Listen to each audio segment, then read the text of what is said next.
Bonjour à tous, peuple de Dieu, que Dieu vous bénisse, que Dieu soit avec vous, qu'il vous protège, qu'il vous ait gardé en bonne santé pendant tout ce confinement. Ici, j'ai décidé de faire une petite vidéo sur s'aimer les uns les autres. Ici, je vais lire un petit passage dans la Bible, c'est Jean chapitre 13, verset 34. Je vous donne un commandement nouveau, aimez-vous les uns les autres. Comme je vous ai aimé, vous aussi aimez-vous les uns les autres. À ceux-ci, tous connaîtront que vous êtes mes disciples, si vous avez de l'amour les uns pour les autres. Voilà. Donc ici, je viens vous dire que dans la Bible, il est écrit que nous devons nous aimer les uns et les autres. Et pour cela, c'est quelque chose en réalité qui est assez facile. S'aimer les uns les autres, c'est vraiment avoir toujours une attitude de partage, toujours une attitude où on se dit que voilà, quelqu'un peut rencontrer des difficultés, moi je peux être là pour l'aider. Si j'ai peut-être pas l'argent pour l'aider, je peux l'aider spirituellement, parce que se soulager spirituellement, c'est des fois mieux qu'être soulagé financièrement. Et quand on leur redonne courage, quand on est là avec eux, on sait que ce sont des étapes qui sont très difficiles. On sait que manquer d'argent, c'est difficile. Avoir faim, vivre dehors, ce sont des moments qui sont vraiment très très difficiles dans notre vie. Savoir nous aimer les uns les autres, et comme vous l'avez vu dans le passage ici de la Bible, on voit le Seigneur Jésus qui nous dit vraiment de nous aimer les uns les autres. Je vais lire ici un petit passage dans la Bible, c'est dans Jean chapitre 13 verset 3. Jésus savait que le Père avait remis toutes choses entre ses mains et qu'il était venu de Dieu et qu'il s'en allait à Dieu. Se leva de table, ôta ses vêtements et prit un linge dont il se ceignit. Ensuite il versa de l'eau dans un bassin et il se mit à laver les pieds des disciples et à les essuyer avec un linge dont il était saint. Il vint donc à Simon-Pierre et à Pierre lui dit « Toi, Seigneur, tu me laves les pieds ?» Jésus lui répondit « Ce que je fais, tu ne le comprends pas maintenant, mais tu le comprendras bientôt. » C'est là il est écrit dans la Bible vraiment que nous devons apprendre à prendre soin les uns des autres. Quand les gens ont des difficultés, il faut apprendre à aller vers eux, à ne pas les laisser tout seuls en disant « Ah, il a l'habitude, c'est quelqu'un de Dieu, il va se battre, il va réussir à remonter les difficultés. » Là, je dis non, même la Bible n'est pas d'accord avec cela. Il faut vraiment qu'on soit là, que tout le monde soit autour de cette personne, vraiment pour l'aider. Je sais qu'il y a beaucoup de gens en ce moment comme des réfugiés, des gens qui n'ont pas de toit où dormir, qui sont dehors, qui ont subi ici le coronavirus, qui n'ont eu personne pour les aider. Je dis qu'il ne faut pas avoir peur. On a le droit d'aller leur donner à manger. On peut aller les aider. Alors, nous, on va faire cela dans pas longtemps. On va encore aller aider les gens qui n'ont rien.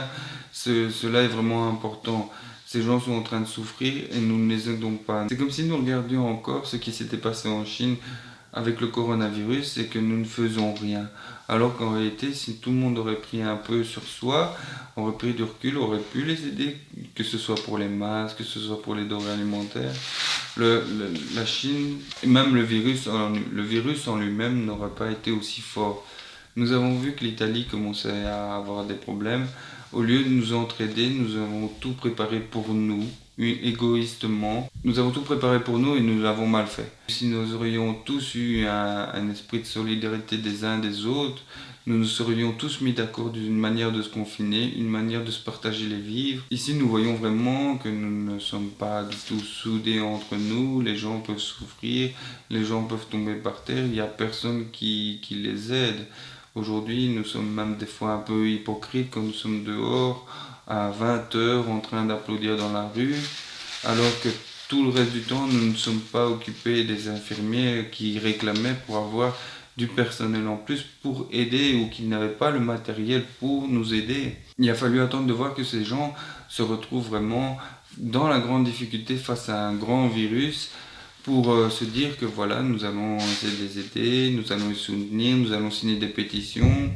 C'est un peu dommage. Et ici, je vois qu'il y a encore beaucoup de gens qui sont dehors, qui n'ont rien, qui n'ont pas à manger, qui n'ont pas de toit, qui sont peut-être de passage parce que ils veulent peut-être pas venir ici en Belgique, ils veulent peut-être venir aller vivre en Angleterre, ils veulent peut-être aller vivre en France. Tous ces gens qui ont migré sont dans la difficulté. Il faut comprendre que c'est des gens qui ont traversé vraiment la guerre, on les chasse, on les torture. Il y a énormément de raisons pour lesquelles ils sont partis. On souffre.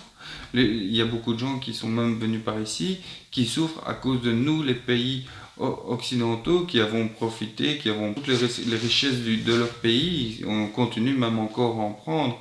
Et pour cela, je dis que vraiment, il faut qu'on change la mentalité. Et plus on se montre en train de changer cette mentalité, plus ça doit... Il faut que les gens voient vraiment que la mentalité a changé, que Dieu a vraiment tapé les gens sur cette terre et que nous sommes en train de montrer que notre solidarité, nous sommes vraiment tous là pour les uns pour les autres, et que nous prendrons soin les uns des autres. C'est pas parce que moi aujourd'hui j'ai un travail que je vais négliger quelqu'un qui en a pas. Je vais pas commencer à me moquer de quelqu'un qui est dans la rue ou passer à côté comme si sa vie n'avait pas de sens. Toute notre vie à nous tous, nous avons un sens. Le Seigneur Jésus est venu nous pardonner, est venu nous montrer le bon chemin que nous devions suivre. Beaucoup de gens l'ont même suivi. Ils sont restés des milliers derrière lui sans manger avant que Jésus ne décide de faire un miracle et donner du pain et du poisson à tout le monde. Jésus pouvait le faire, montrer que vraiment on peut souffrir ensemble, on peut partager nos douleurs ensemble. Quand on partage nos douleurs ensemble, c'est bien. Oui, j'ai donné un peu ce mois-ci, je sais que je vais avoir un peu de difficultés, mais d'un autre côté, j'ai aidé quelqu'un. On peut tous le faire, on peut tous arriver à faire un petit geste. Les petits gestes, c'est facile à faire, hein. On peut aller apporter un petit repas à quelqu'un qui est dehors. Si on sait en faire deux, on en fait deux. Si on sait en faire trois, on en fait trois. On peut partager. Nous vivons dans une société qui nous fait vivre avec du gaspillage énorme. Et ça, même dans la Bible, le Seigneur Jésus était contre le gaspillage et trouvait ça même horrible de voir qu'on laisse des gens qui souffrent. Et nous, on est là bien pourtant. D'ailleurs, il est dit dans la Bible que pour un riche, ce sera beaucoup plus difficile que pour un pauvre de rentrer au paradis. Les pauvres, eux, s'entraident entre eux. Mais il y a encore des gens qui existent encore avec une classe plus ou moins moyenne dans la Belgique, dans notre pays, même dans les autres pays. Et c'est à nous à faire des petits gestes. Certains, même des fois, n'ont rien, arrivent à sortir avec des mois difficiles, mais comme je vous l'ai dit, si on peut partager un peu de la douleur de quelqu'un, si on peut lui soulager un peu de sa douleur, de se dire que voilà, aujourd'hui moi je sacrifie un peu quelque chose de moi, une partie de voilà, au lieu d'acheter un bête jeu vidéo, au lieu d'acheter un bête film, au lieu de perdre de l'argent dans un bête t-shirt de marque, tout ça parce qu'il est marqué une grande marque dessus, se dire que voilà, ce mois-ci, je fais un geste. Beaucoup de gens vont se rendre compte s'ils font cette expérience d'aller donner un petit repas à un sans-abri dehors ou à un réfugié ou quelqu'un qui est dans la douleur. Ils vont voir, ils pourront pas rester insensibles, ils vont se le rappeler de ce qu'ils ont fait cette journée, mais ils vont se dire que voilà, moi je peux le faire, même tous les jours, même peut-être un repas.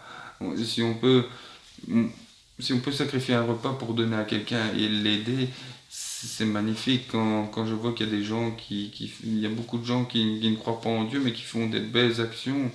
Et il y a beaucoup de gens qui croient en Dieu et qui ne font rien, qui ne pensent qu'à eux. Moi, je viens vous inciter aujourd'hui à vraiment vous aimer les uns les autres, vous aider du mieux que vous pouvez. Je ne vous demande pas de vous mettre dans des grands problèmes, mais je sais qu'on peut aider beaucoup de gens. Et plus on est à faire des petits gestes, plus vite cette terre serait logique. Plus vite nous rentrerions vraiment dans un bon esprit. Et je conseille à tout le monde, j'ai fait une petite vidéo un petit peu avant qui parlait du pardon, à une personne qui n'arrive pas à pardonner, de faire une fois ce geste, de donner un petit repas à un SDF, même peut-être 5 euros, faire un petit geste symbolique.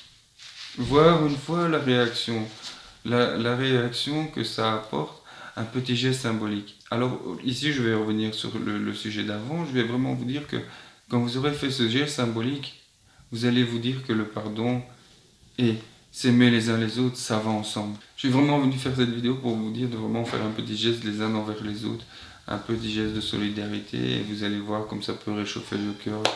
Profitez-en même peut-être pour lire un petit passage de la Bible, pour encourager la personne dans la difficulté, à lui montrer que on peut souffrir, mais que on est là avec lui, on partagera tous un peu les souffrances.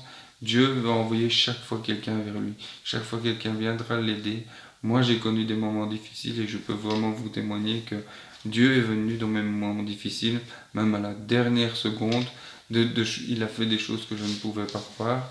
Je n'ai pas encore eu le temps de faire vraiment ma petite vidéo pour mes témoignages et je tiens à vous dire que je vais bientôt la préparer. Alors, pour ceci, je vous dis merci vraiment à tous. N'hésitez pas à mettre un petit pouce vu ou un petit abonné. Ça pourra nous aider dans le futur à ramener les gens ensemble et à faire des choses beaucoup plus grandes que ce que nous sommes déjà en train de faire. Et que Dieu vous bénisse, que Dieu vous protège et vraiment aimez-vous les uns les autres. Que Dieu vous bénisse. À très bientôt. Au revoir.